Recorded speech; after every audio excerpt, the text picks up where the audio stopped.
There was a time when people didn't have a product for every little problem. A spill meant grabbing a cloth. A loose button meant finding a needle. Yesterday's dinner became tomorrow's lunch. And when something broke, the first question wasn't, how much does a new one cost? It was, can we fix this? Our grandparents weren't necessarily richer than we are. They were simply much harder to sell things to. And today, we're going to look at some of those things they often didn't buy that we spend money on without even thinking about. 1. Bottled water. Remember when water was just water? Our grandparents usually didn't leave the house carrying a case of tiny plastic bottles or stop somewhere every day to buy one. They filled a glass, filled a pitcher, or carried a reusable bottle when they needed one. Today, bottled water feels like such a small purchase that we barely notice it. But small purchases repeated hundreds of times are exactly the ones that quietly drain a budget. Sometimes the cheapest bottle is the one you already own. 2. Paper towels for everything. A spill didn't automatically mean reaching for another sheet of paper in Grandma's kitchen. There was probably a drawer full of cloths, old towels, washcloths, and things that had already lived one life. An old t-shirt wasn't necessarily trash. It could become a cleaning rag and keep working for years after it stopped being wearable. Today we throw away things that still have a second life. What looks useless today might have been useful tomorrow. 3. A different cleaner for every surface. Kitchen cleaner, bathroom cleaner, glass cleaner, floor cleaner, shower cleaner. Somehow, we've ended up with an entire cabinet of bottles for jobs that often overlap.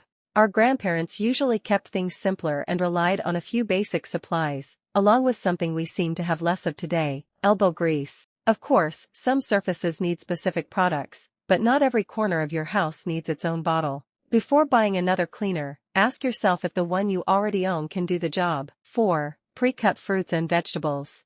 There's something wonderfully convenient about opening a container and finding everything already washed and sliced. But someone had to do that work. Someone washed it, cut it, packaged it, refrigerated it, transported it, and put it on the shelf. Grandma bought the whole apple and cut it herself. She bought the whole carrot and prepared it herself. Those extra few minutes didn't come with a convenience charge. Sometimes saving money simply means doing the 5-minute job yourself. 5. Single-use kitchen gadgets. Grandma didn't have a special gadget for every tiny kitchen task. She had a good knife, a cutting board, a spoon, and a few tools she actually trusted. Today, there's a gadget for slicing one vegetable, opening one container, making one shape, or performing one tiny trick. And then it gets pushed into a drawer and forgotten. There's nothing wrong with a useful kitchen tool. But before buying another one, ask yourself, can something I already own do this? You might discover you already have everything you need. 6. Coffee shop coffee every morning. Our grandparents knew how to make coffee at home long before coffee shops became part of everyone's morning routine. 1 cup doesn't seem expensive, but 1 cup every morning can quietly become hundreds of dollars over the course of a year. Maybe Grandma had the same coffee pot for 20 years. She wasn't trying to recreate a cafe experience. She made coffee, poured it into her favorite mug, sat down, and enjoyed it. The coffee doesn't have to leave your house to make your morning feel special. 7. Expensive greeting cards. Grandma didn't need to spend $10 to tell someone she loved them. A handwritten note could say everything an expensive card could say, and sometimes it meant much more.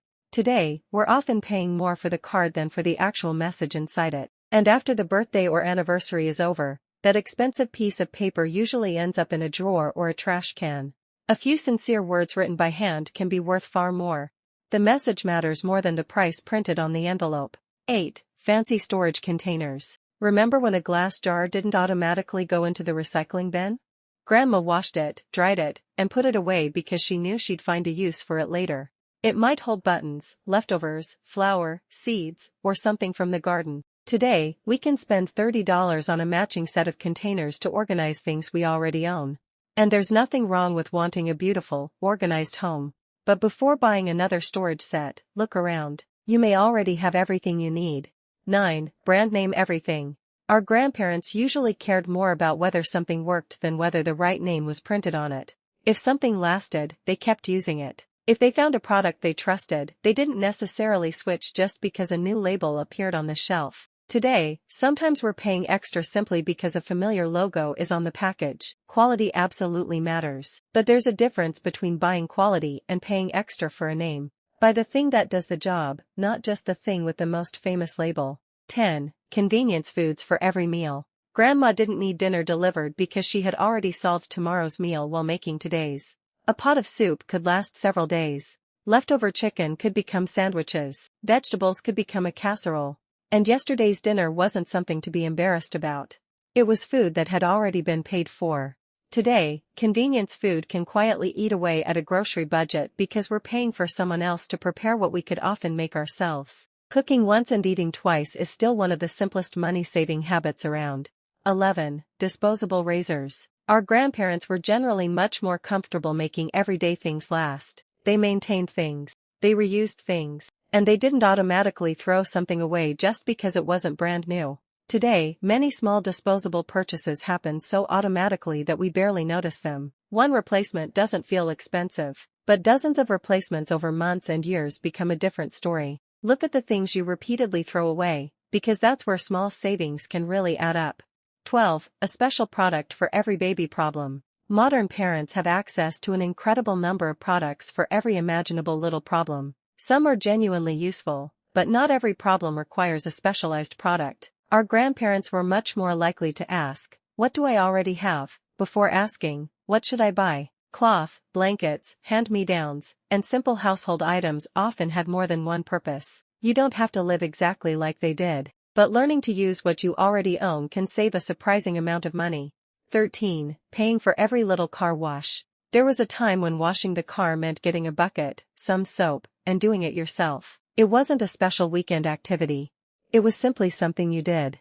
Today, it's easy to turn small chores into recurring expenses because paying someone is faster and more convenient, and sometimes that's absolutely worth it.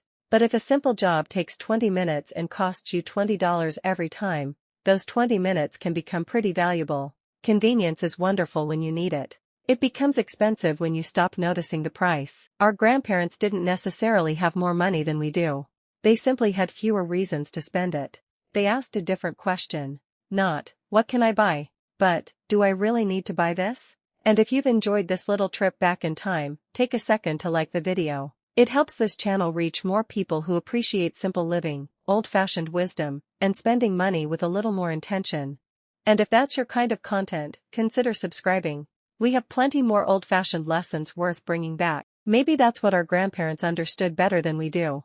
A good life wasn't built from having more things. It was built from using what you had well, fixing what could be fixed, saving what could be saved, making what could be made, and appreciating what was already enough. So the next time you're about to buy something, pause for just a moment. Ask yourself, what would Grandma have done? You might save a little money. You might learn a useful skill. And you might just find that simpler feels pretty good. Until next time, live simply, spend wisely, and stay grateful.